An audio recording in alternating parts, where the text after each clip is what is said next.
পনির আছে, চানা মশলা, ডাল তড়কা, আলু দম, মিক্স ভেজ। কত হাফ? টোটাল 50 টাকা। আর চিকেন কত? চিকেন 60 টাকা। চিকেন খাবে? দাম কত বড় দাদা?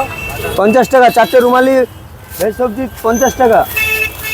बोलो भैया ये थोड़ा আছে তো এই তো বললি তো একবার বলুন भैया बोलिए क्या खाना हाथ रोटी रुमाली राइस नान कुलचा बिरयानी बोलिए बोले क्या पनीर चना तड़का आलू मिक्स क्या खाना बोलिए नॉर्मल तो বলুন জি। বন্ধুরা আজ চলে এসেছিলাম সল্টলেক সেক্টর 5 কলেজ মোড়ের সামনে যে ওয়েবেল রয়েছে, ওয়েবেল থেকে ঢিলছড়া দূরত্বে রয়েছে গোপালজির ধাবাতে আমরা আগেও এসেছি। গোপালজির ধাবা খুব এখানে এর নাম রয়েছে এবং খুব সুনাম রয়েছে। গোপালজির ধাবায় বিভিন্ন রকম খাবার পাওয়া যায়, মাছ থেকে শুরু করে মাংস, ডিম, ভাত এবং ননভেজ, ভেজ সমস্ত কিছু খাবার এখানে পাওয়া যায়। এখানকার চাল, বাসমতি চাল পাওয়া যায় এবং বিভিন্ন বিরিয়ানি পাওয়া যায় এখানে।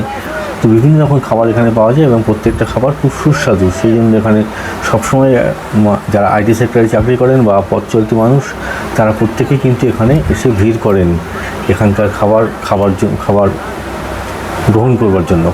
তো ভোরবেলা যখন আমরা ঘুম থেকে উঠি না তখনও কিন্তু এই দাদা এখানে চলে আসেন, রান্নাবান্না করেন এবং এই দাদার কিছু সঙ্গীও রয়েছেন, যারা 4-5 জন কর্মী রয়েছেন, তারা কিন্তু এই সঙ্গীরা কিন্তু দাদাকে হেল্প করেন, একসঙ্গে কাজকর্ম করেন। এবং যারা আইটি সেক্টরে যারা চাকরি করেন, যারা নাইট ডিউটি করেন, তারা সকালে যখন বাড়ি ফেরেন তার আগে এখানে খাবারটা সেরে নেন অনেকেই। এবং যারা বাড়িতে খেয়ে আসেন না, অনেকে যারা নতুন উদ্যম এখানে কাজ করতে আসেন দিনের বেলা, তখনও কিন্তু এরা এখানে খাবারটা খেয়ে তারপরে অফিসে ঢোকেন। এমনও অনেক উদাহরণ আমরা এখানে দেখতে পাই। ব্রেকফাস্ট সেরে নেয়, তারপর অনেকে আবার এখানে লাঞ্চটাও সেরে নেন। সে প্রচুর মানুষ এখানে ভিড় জমান। একটা যখন লাঞ্চের সময়টা এখানে মানে দাঁড়ানোর জায়গা থাকে না, এত ভিড় হয়। তো রাস্তার ধারে কিন্তু সাজানো আছে এই দোকান এবং এখানে সাজানো থাকে বড় বড় অ্যালুমিনিয়ামের গামলা। সেই গামলা ভর্তি ধোয়া ওঠা আর বাসমতি চালের ভাত, ডাল এবং রকমারি পদ, মন মাতানো সুগন্ধ একদম ভেসে ওঠে বাতাসে এবং মানুষকে মানে থমকে দাঁড়াতে বাধ্য করা এত সুন্দর গন্ধ বেরোয় এখানকার খাবার দাবারের।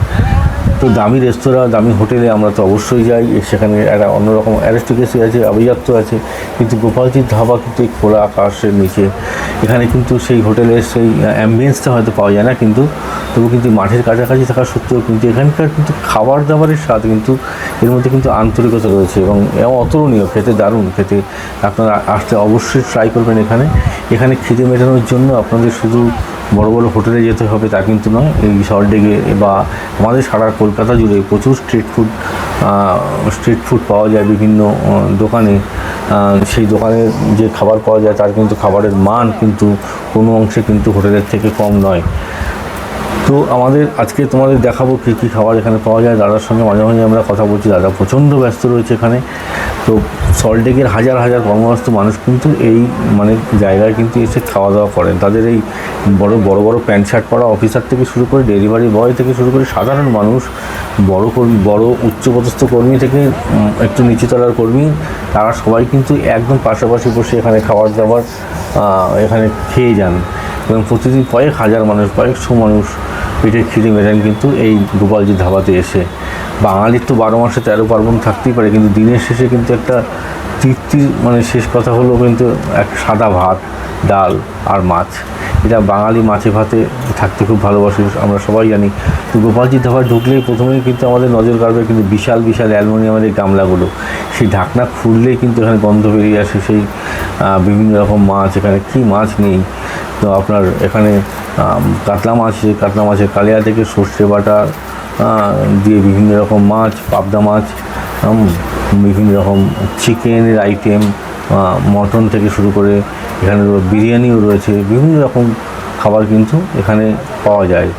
এই যখনই তুমি দেখবে যে মানে গরম ভাত গামলা থেকে বড় হাতা করে থালায় ঢালা হয়, তখন প্রত্যেকটি দানা যেন একটা মুক্তোর মতো একদম দেখা। এখানে এত ঝরঝরে সুন্দর খাবার এখানে পাওয়া যায়। ভাতের সেই সুগন্ধ আইটি সেক্টরে মানে যে মানুষের যে পারফিউমের গন্ধটাকে হার মানিয়ে দেয়।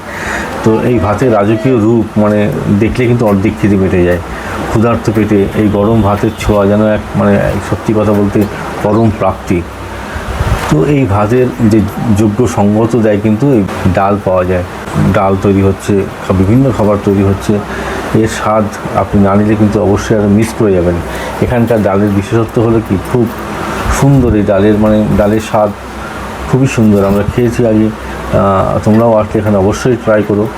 রাস্তার ধারের ধাবা মানে কিন্তু অতিরিক্ত মশলা দেওয়া তা কিন্তু নয়, অতিরিক্ত মশলা দেওয়া থাকে, তেল দেওয়া থাকে। সবাই ভাবে এখানে ক্ষতি হয়ে যাবে পেটের অনেক, কিন্তু এখানে প্রচুর মানুষ দিনের পর দিন কিন্তু এখানে খাবার খেয়ে যান, তাদের পেটের খুব একটা ক্ষতি হয় না কখনো। তার কারণ হচ্ছে এই গোপালজির ধাবা বা অন্যান্য অনেক ধাবা এখানে কিন্তু একদম বাড়ির মতো রান্না করে। এখানে কিন্তু মশলার কারসাজি নেই, প্রচুর মশলা দিয়ে রিচ খাবার তৈরি করবে সেরকম কিন্তু কোনো ব্যাপার নেই। অফিসের টেনশন, বসের বকুনি এবং এই আইটি সেক্টর যেহেতু, সে কোডিংয়ের যে জটিলতা, তারপরে মাথা একদম, শরীর মন একদম ক্লান্ত হয়ে থাকে। তো তখনকার সেই সময় যদি এরকম একটা অমৃতের মতো ভাত ডালই একদম অমৃতের মতো মনে হয়। তো সাথে যদি পাতিলেবু, একটু পেঁয়াজ, একটু কাঁচা লঙ্কা থাকে, তার তো কোনো কথাই নেই। দুপুরের লাঞ্চের শুরুটা কিন্তু একেবারে জমজমাট হয়ে যায়। আসলে জাঁকজমকপূর্ণ খাবারের ভিড়ে সাধারণ ডাল ভাতে কিন্তু মারাত্মক ভালো লাগে। সেখানেই যেন পরম তৃপ্তি পাওয়া যায়। প্রতিদিন এখানে কিন্তু প্রচুর মানুষ খেতে আসেন এবং তাদের কাছে এই ডাল ভাত শুধু খাবার নয়, কিন্তু ডিম ভাত এখানে যে এই খাবার দাবার সেরে যখন অবশ্যই যাবে, সেই যে শক্তি দরকার হয়, শক্তির বা এনার্জির যে একটা দরকার হয়, সেই যোগানটা দেয় কিন্তু এই দোকানে। এই ধরনের দোকানগুলোই কিন্তু নিজেদের খাবারের মাধ্যমে কিন্তু সেই শক্তির যোগান দেয়। গোপালজির ধাবায় মাছের যে সেক্টরটা আছে, সেটা ভোজন রসিক বা খাঁটি বাঙালি কিন্তু নজর কাটতে বাধ্য। কারণ বাসমতি চালের ধোয়া ওঠা ভাত এবং সঙ্গে মাছের গামলার থেকে ঢাকনা সরানোর সঙ্গে সঙ্গে যে দৃশ্য আমরা দেখতে পাই, সেটা অভাবনীয়। সেটা দেখতে আসতে হবেই তোমাদের, এত সুন্দর লাগে। এখানে বাজার থেকে কিন্তু টাটকা মাছ নিয়ে আসা হয়, টাটকা রুই, কাতলা, পাবদা এগুলো নিয়ে আসা হয়।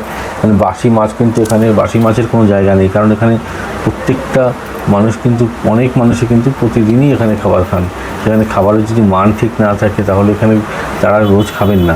সবচেয়ে বেশি যেটা মানুষের মন জয় করে নেয়, সেটা হচ্ছে এখানকার সর্ষে বাটা মাছ। খুব দারুণ, বড় বড় গামলায় সাজানো থাকে সর্ষের ঘন গ্রেভিতে ডুবে থাকা বিশাল বিশাল রুই কাতলার পেটি, গাদা এবং টাটকা কালো জিরে আর কাঁচা লঙ্কার ফোড়ন দিয়ে সেই হলদেটে সোনালি রঙের ঝোল যখন গরম ভাতের সঙ্গে মাখা হয়, সেই স্বাদ বা সেই দৃশ্য না দেখলে তোমরা অবশ্যই একটা বড় কিছু মিস করে যাচ্ছে।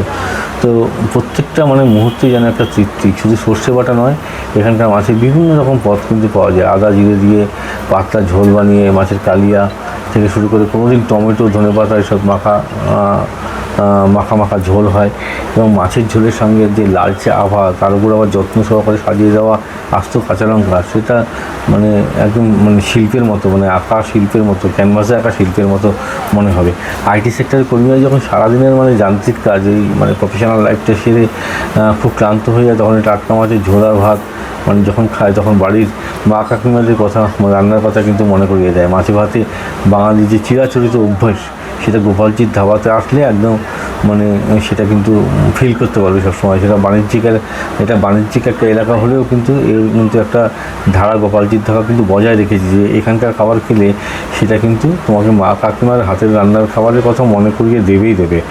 সত্যি প্রশংসনীয়। এবং মাছের টুকরোর কামড় দিলে যেমন বোঝা যাবে খুব গুণমানের, বোঝা যাবে একদম টাটকা, সুস্বাদু এবং ভরপুর স্বাদে রয়েছে।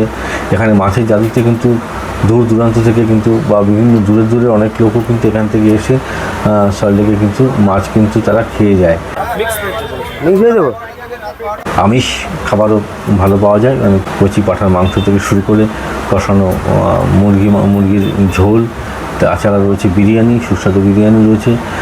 তো প্রত্যেকটা জিনিসই কিন্তু এই আইটি সেক্টরে কর্মরত যারা বাড়িতে যাওয়ার সময় পান না, তারা খাবারটা খেয়ে কিন্তু চালিয়ে দেন। তো